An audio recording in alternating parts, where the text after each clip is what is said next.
जल्दी खो ना रे केहू डाही के रखले बड़े खो हतना बढ़िया तोरे गोरबारी कइल बा मारा तोर हमरा के हम ही बानी तारे खियाओ तनी मैं करत तनी दूसर केहू ना करिए तना हमारे चलते खाता रुपये पियत रहत ना बाबूजी से खियाओ तर तारे के चले तारे होने खा खा ना हो खा खा ना केहू तो हम छोड़ दे खा ना तो खा खा ना हो खा खा लो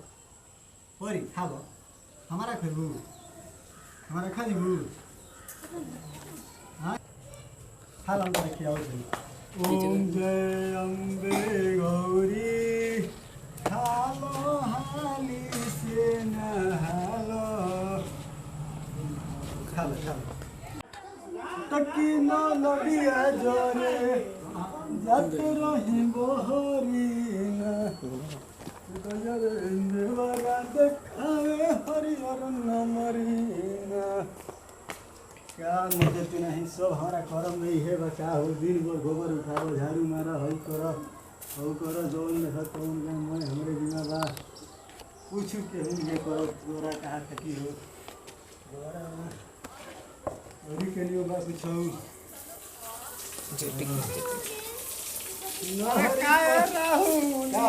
बैठो कहाँ से आता रहा घूम के? अरे हम तो घर से आवत पानी मरते तू तो गोबर फेंकत रहा तार बाबू हने गांव में तार बात बतियावत रे का करूं मैं काम हमारे जिम्मा छोड़ दे बाबूजी तो का करूं अरे हने चल नाच आइल बा मरदे हने नाच दे ना नाच हमारे करम नाच लिखने हमर देखे के करम में लिखल कर हम चलनी रुको का करबो जाए के खेत घूमे दिहावा पे जाए के हां तो तू जा हम जातनी हम नाच देखे जुनहरी भैया तनी फोन करी नंबर न हमर तरफ री हां हम फोन करब हम जातनी नाच देखे तू आई आओ भैया के को ना चाहिए हो अरे खेसारी लाल के नाच आइल बा मरदे चलो गोबर छोड़ो नाचे वाली में के बा अरे नाचे वाली में उनकर मेहरारू के बहिने है चलो चलो हाँ चलो जल्दी चलो 5 मिनट बैठा तो चलो 5 मिनट बैठ जा तो चलो अरे हम 5 मिनट बैठा तनी मतलब तू चलो गोबर फेंक जल्दी चलो गोबरा कहाँ धो दी बाबूजी तो गोबर हो कुली थी चल बना नचिया देखे ना हो नाच देखे समय नहीं खेत नहीं जाए के बाद पक्षी को खेतवा देखे तनी पानी पटावे के रहला पानी बाकी सूखी गइल बा ए मर्द हम जातनी नाच देखे ना जीव तो तू आवत रह बाद में हम जातनी का करी हम तारी तो मनो ना करम जा सकल तो हत लगले गोरवारी को उठनी है ठीक बा तब हम जातनी हम नाच देखे तो या बाद में जातनी लेवे बोली हे कुल्ली खिदेला बना जब देखो तब खाली गोरवारी करो खेत करो हरियाण करो तू चलो खेत घूमल जा कौन को घूम के खेत का पता लगा चुका सोच जब भी सोच कुछ तो करही के पड़ी ओह दोनों दियादन में लड़ा दे के बाद कुछ तो करही के पड़ी सोचा तनी यार सोचा तनी आइडिया मालूम जा तनी अब ओह दोनों दियादन में झगड़ा लगावे जा तनी आइडिया मालूम हो गई जा तनी अरे का हो तारा खेतावा का हाल बा तारा खेतावा पर झगड़ा भइल मत हो जा पानी छोड़ तारा सब के अरे तार दादा जाके देखो हां कौन आ अरे तारा दादा बा जाके देखो मत जल्दी रुका बताओ तुम रुको हां जल्दी जा भाई साल ठेक लागल बा हम करिए धाना लागल बा जल्दी चल जा सरे चल चल देखतन कौन है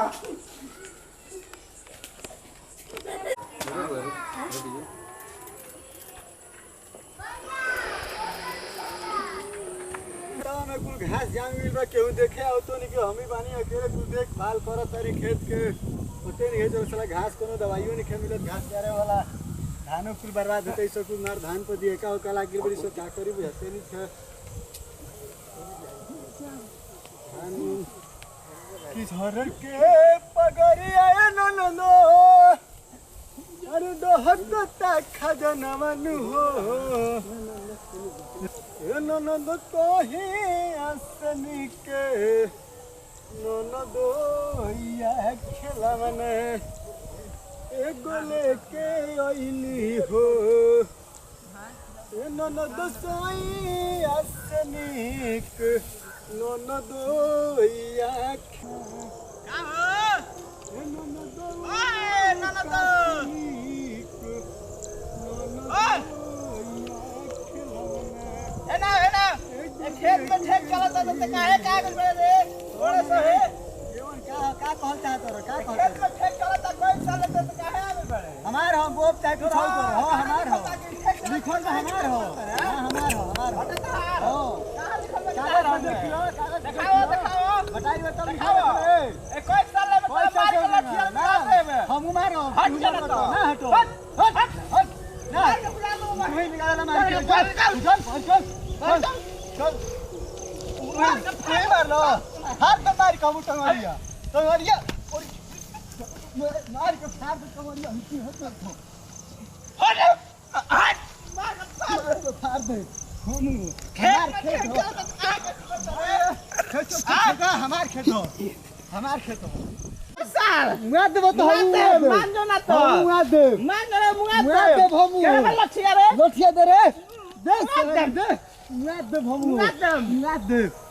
मुआ यार दे नहीं करत हो हो हमार रजनीत। खेत हो रजनीत का तरह हो मारो मार के लाभ मार दे भमु मार दे भमु जो ले मार दे भमु मार कर चुप आज के बाद हाथ मत लगाई नहीं अरे लगाई अरे सरकारी कागज में अरे का कइले बस रे अरे अरे खेत में ठेकला मार के फाड़ दे लाम कर दे लाम कर का बोल रे खेत बोल हमार पैसा लागल हमार बात समझा तो काहे मारी हमार के लड़ाई करबो से कपाल सुनो के फाट जाई चले जी हॉस्पिटल रे ले जाई द्वार पे जाके समझ द्वार पे जाके समझ खेत में ना मार दे हम मार लाग रे मार दे खेत में ना मार दे खेत में मार दे मार कर खाली में बात ना मान लो द्वार पे करियो सो जासो द्वार पे खेत में चल जो खेत लागल में काहे का होता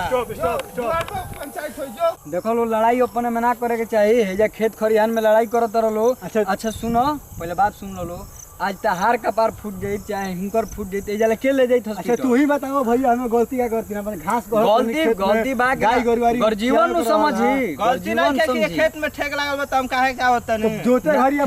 अच्छा चलो घास खाती लड़ाई ना कइल जाला घास काटत उससे कोनो बात नहीं है बिल्कुल घरे फरिया हलो तो आप सब भोजपुरिया श्रोतागण के प्रणाम नमस्कार बा और यहाँ के बानी राहुल और जेपी और गायक छोटू छबीला हम भोजपुरिया गायक मालिक राज कहे के आधार है बा भैया कि खेत खाती लड़ाई झगड़ा होला बाकी हेजा कल ठीक नहीं खे खेत पे जाके कल जाला झगड़ा गलती बात बा कहे से कि आज 2 आदमी रहला आज कपार फाटी गई रही बीच में हम ना आती यदि कपार फाटी जाती तो आज एक जना इजे रह जाते तो ऐसे बढ़िया लड़ाई ना कल जाला अपने में समझल जाला बैठ के द्वार पे समझौता करो लड़ाई झगड़ा में कुछ नहीं खे रखल बोलो वीडियो अच्छा लगे तो लाइक करे कमेंट करे सब्सक्राइब और बेल आइकन जरूर दबाए।